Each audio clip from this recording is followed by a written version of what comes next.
చందమామ దేవి భాగవతం 22వ భాగం. నారద సంసారం.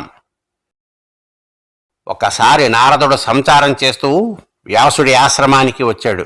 వ్యాసుడు అతనికి భక్తిగా అర్ఘ్యపాద్యాదులు ఇచ్చి కూర్చోబెట్టి, మహాత్మా, సంసారంలో సుఖమనేది కొంచెం కూడా లేదా అంటూ తన అనుభవాలన్నీ చెప్పాడు. వ్యాసుడు పుట్టినప్పుడే అతన్ని తల్లి వదిలేసింది. అతను తపస్సు చేసుకుంటూ కొడుకును సంపాదించుకున్నాడు. శివుడి దయ వల్ల కలిగిన ఆ కొడుకు తండ్రిని వదిలేసి దుఃఖంలో ముంచి వెళ్ళిపోయాడు. ఈ విధంగా ముందు తరం చేత వెనుక తరం చేత విసర్జించబడిన వ్యాసుడికి మళ్లీ సంసార బంధంలో చిక్కుకునే అగత్యం ఏర్పడింది. వ్యాసుని తల్లి అయిన సత్యవతి సంతానుణ్ణి పెళ్లాడి కొడుకులను కని ముందు భర్తను తరువాత కొడుకులను పోగొట్టుకున్నది. ఆమె ఆజ్ఞ వల్ల వ్యాసుడు ఆమె కోడళ్లకు గుడ్డివాడైన ధృతరాష్ట్రుణ్ణి, పాలిపోయిన పాండ్యుణ్ణి, దాసీపుత్రుడైన విదురుణ్ణి కనవలసి వచ్చింది. ఇలా ముగ్గురిని కన్నాడే కాని వాళ్లల్లో ఒక్కడూ వ్యాసుడికి పిండాలు పెట్టడానికి పనికిరాడు. ఆ తరువాత వ్యాసుడి సంతతి వాళ్లైన ధృతరాష్ట్రుడు, పాండుడు ఇంకో తరాన్ని కన్నారు. వాళ్ల తగాదాలలో వ్యాసుడు తలదూర్చవలసి వచ్చింది. పాండుడి కొడుకులు అడవులకు వెళ్లి అష్టకష్టాలు పడ్డారు. ఈ విధంగా వ్యాసుడు సుఖదుఖాల మధ్య తాను ఎలా నలిగినది చెప్పి, మహాత్మా, కొడుకులు, తండ్రులు, మనమలు అనే ఈ భ్రాంతి నుండి విముక్తి ఎలా కలుగుతుంది? సంసారంలో చిక్కినవాడి మనస్సుకు సుఖం ఎలా లభిస్తుంది? దయచేసి చెప్పు అని అడిగాడు. దానికి నారదుడు, నాయనా, సంసారంలో పడి మోహం చెందని ప్రాణి ఎక్కడైనా ఉంటాడా?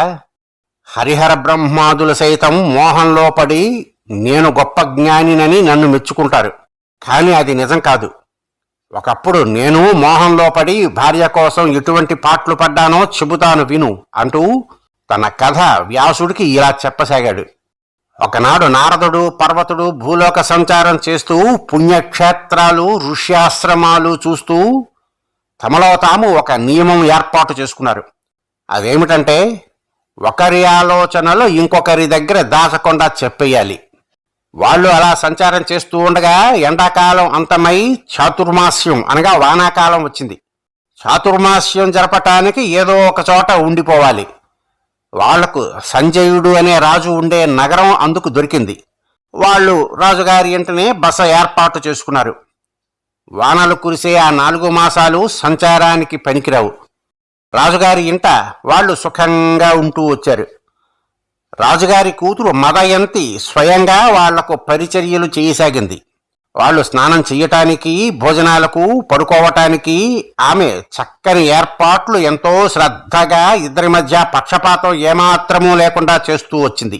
వాళ్లకు వేదాధ్యయనంతోనూ గాన వినోదాలతోనూ కాలం మహాసుఖంగా గడవసాగింది. క్రమంగా మదయంతికి నారదుడి మీద మోహం పుట్టుకు వచ్చింది. అతని వీణావాదనము, సామగానము ఆమె మనసును అమితంగా ఆకర్షించాయి. ప్రేమపూర్వకంగా ఆమె చేసే పనులు నారదుణ్ణి బలంగా ఆకర్షించాయి. ఆమె సహజంగా ఇద్దరికీ సౌకర్యాలు అమర్చటంలో నారదుడి పట్ల పక్షపాతం చూపసాగింది. స్నానం చేసేటప్పుడు నారదుడికి వేడి నీళ్లు, పర్వతుడికి చన్నీళ్లు ఏర్పాటయ్యేవి. భోజనం దగ్గర నారదుడికి పెరుగు వడ్డన అయితే పర్వతుడికి మజ్జిగ మాత్రమే లభించేది. పక్కలు కూడా ఇద్దరికీ ఒక విధంగా అమరేవి కావు. ఆమె నారదుడికేసి చూసే చూపులు గురించి చెప్పనే అక్కర్లేదు. వాళ్ళిద్దరికీ రాజకుమార్తె మదయంతి పరిచర్యలు చేయటంలో ఈ తేడా కొట్టవచ్చినట్లు కనబడేసరికి పర్వతుడు నారదుడితో ఏకాంతంగా, రాజుగారి కూతురు వాలకము, ప్రవర్తన చూస్తూ ఉంటే నిన్ను వరించినట్లుగా కనబడుతున్నది. నీకు కూడా ఆమె మీద మోహం ఉన్నట్లే ఉన్నది. మరి మనం ఒకరి దగ్గర ఒకరం రహస్యాలు ఉంచుకోరాదన్న నియమం మరిచావా? చాటుమాటెందుకు, నిజం చెప్పు అన్నాడు. నారదుడు కొంచెం సిగ్గుపడుతూ, మునీంద్ర, ఇందులో దాచేటందుకు ఏమున్నది? రాజకుమార్తె నన్ను వలచింది, నేను ఆమెను ప్రేమిస్తున్నాను అన్నాడు. ఆ మాట వింటూనే పర్వతుడికి కోపం వచ్చి, నియమం తప్పి నన్ను మోసగించావు కనుక నీది కోతిముఖం అయిపోవుగాక అని శపించాడు. నారదుడు కూడా కోపోద్రేకం కలిగి, ఈ కాస్త తప్పుకు నన్ను శపించిన నీకు స్వర్గప్రాప్తి లేకపోవుగాక, ఇక నువ్వు భూలోకంలోనే ఉండిపో అని ఎదురు శాపం ఇచ్చాడు. ఇలా శాపం పొంది పర్వతుడు వెళ్ళిపోయాడు. నారదుడికి కోతి ముఖం వచ్చేసింది. అయినా నారదుడు వీణాగానం విని ఆనందిస్తూ రాజకుమార్తె అతనికి ఆదరంతో శుశ్రూషలు చేస్తూ వచ్చింది. తన మేనల్లుడైన పర్వతుడు వెళ్ళిపోయినందుకు నారదుడు మాత్రం బాధపడ్డాడు. ఇంతలో సంజయరాజు తన కుమార్తెకు స్వయంవరం చేయడానికి నిశ్చయించి తన మంత్రితో, మంత్రివర్య, అమ్మాయికి పెళ్లి చేద్దామని అనుకుంటున్నాను. అమ్మాయి అందానికి తగిన అందము, గుణము, కులము గల వరుణ్ణి చూడు అన్నాడు. మహారాజా, మీరు కోరిన లాంటి వరులు ఎందరో ఉన్నారు. వాళ్ళల్లో మీకు నచ్చిన వాణ్ణి మీరే నిర్ణయించండి అన్నాడు మంత్రి. తన పెళ్లి ప్రయత్నాలు జరుగుతున్నట్లు తెలిసి మదయంతి తన దాది ద్వారా తండ్రికి కబురు చేస్తూ తాను నారదుణ్ణి వరించానని, మరొకరిని పెళ్లాడలేనని తెలియజేసింది. దాది వచ్చి సంజయరాజుకు ఈ మాట చెప్పినప్పుడు అతని భార్య కైకేయి అక్కడే ఉన్నది. రాజు ఆమె కేసి చూసి, అమ్మాయి ఆ కోతి ముఖాన్ని ఎలా వరించింది? అతను మన పిల్లకు ఎలా తగి ఉంటాడు? అతనికి పిల్లను ఎలా ఇయ్యటం? బుద్ధి లేక మన పిల్ల తప్పుడు నిర్ణయాలు చేస్తే దాన్ని సరిదిద్దటం మన కర్తవ్యం. అతగాడు బిచ్చగాడని నువ్వు అమ్మాయికి తెలియజెయ్యి అన్నాడు. కైకేయి తన కూతురితో ఏకాంతంగా, అమ్మాయి, నువ్వు నవనవలాడే శరీరం గలదానివి. ఆ నారదుడేమో బూడిద పట్టించడం చేత మొరటుదేలిన శరీరం గలవాడు. నీ ముఖం ఎంత అందమైనదో అతనిది అంత కోతి ముఖం. అతన్ని ఎలా వరించావు? అది అలా ఉండగా అతను అస్తమానము తిరుగుతూ బిచ్చమెత్తుకునేవాడు. ఇతన్నా నువ్వు వరించేది? నీ మతిమాలినతనం చూసి మీ నాన్నగారు చాలా బాధపడుతున్నారు. ఎవరైనా లేత తమలపాకులను తీసుకువెళ్లి ఒంటుకు మేపుతారా? నిన్ను ఆ నారదుడికి ఇచ్చి పెళ్లి చేస్తే మమ్మల్ని చూసి అందరూ నవ్వరా అంటూ రకరకాలుగా బోధించింది.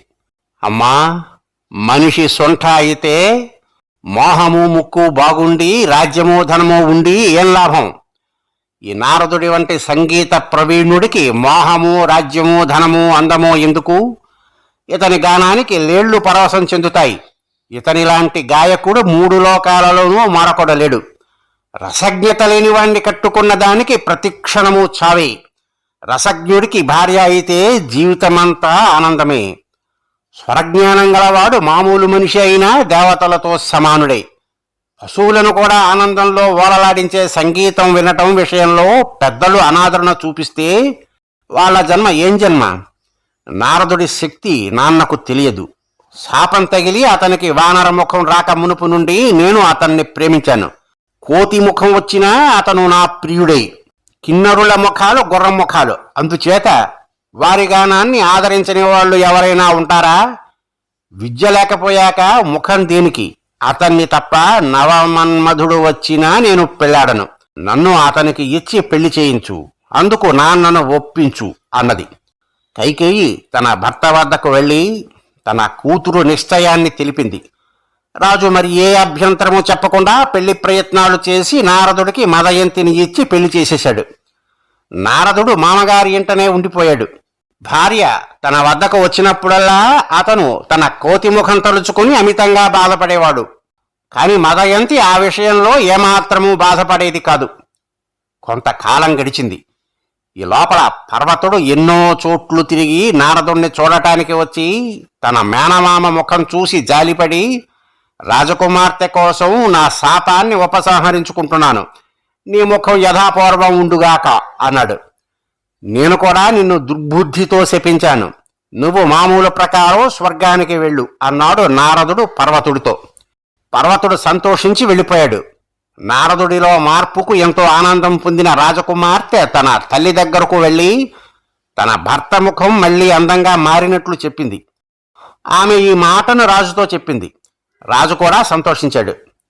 ఈ విధంగా నారదుడికి సంసారంలో మాయ వల్ల కష్టాలు ఎలా సంభవించేది అనుభవంలోకి వచ్చింది.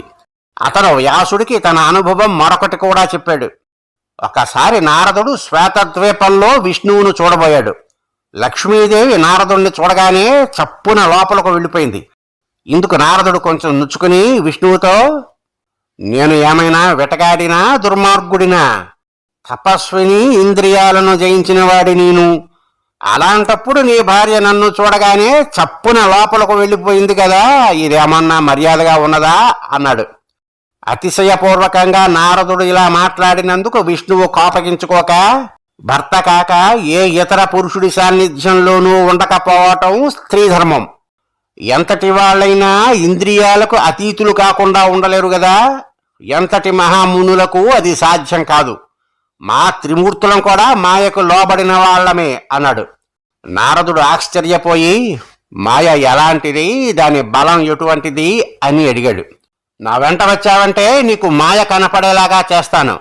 ఆ మాయను చూసి దుఃఖపడవద్దు అని విష్ణువు గరుత్మంతుడిని పిలిచాడు. నారదుడు విష్ణువు గరుత్మంతుడి మీద ఎక్కి ఎక్కడికో వెళ్లారు. కాన్యకుబ్జమనే ఊరికి సమీపంగా చక్కని చెరువు ఉన్నది. ఆ చెరువులో అందమైన కలవలు, తామరలు ఉన్నాయి. ఆ చెరువులోని నీరు ఎంతో నిర్మలంగా ఉన్నది. విష్ణువు నారదుడి చిటికెన వేలు పట్టుకుని చెరువు వద్దకు తెచ్చి, ఇందులో స్నానం చేసి కాన్యకుబ్జ నగరానికి వెళదాం అన్నాడు. నారదుడు వీణా జింకతోలు ఒక చోట పెట్టి చెరువులోకి దిగేసరికి అతని పురుష రూపం పోయి స్త్రీ రూపం వచ్చింది. ఆ సంగతి నారదుడు ఎరగడు. కాని విష్ణువు నారదుడు వీణ జింక చర్మము తీసుకుని గరుత్మంతుడి మీద ఎక్కి వెళ్ళిపోయాడు. నారదుడు స్త్రీ రూపంతో నీటి నుండి బయటకు వచ్చేసరికి అతనికి తన వీణ గాని విష్ణువు గాని జ్ఞాపకం రాలేదు.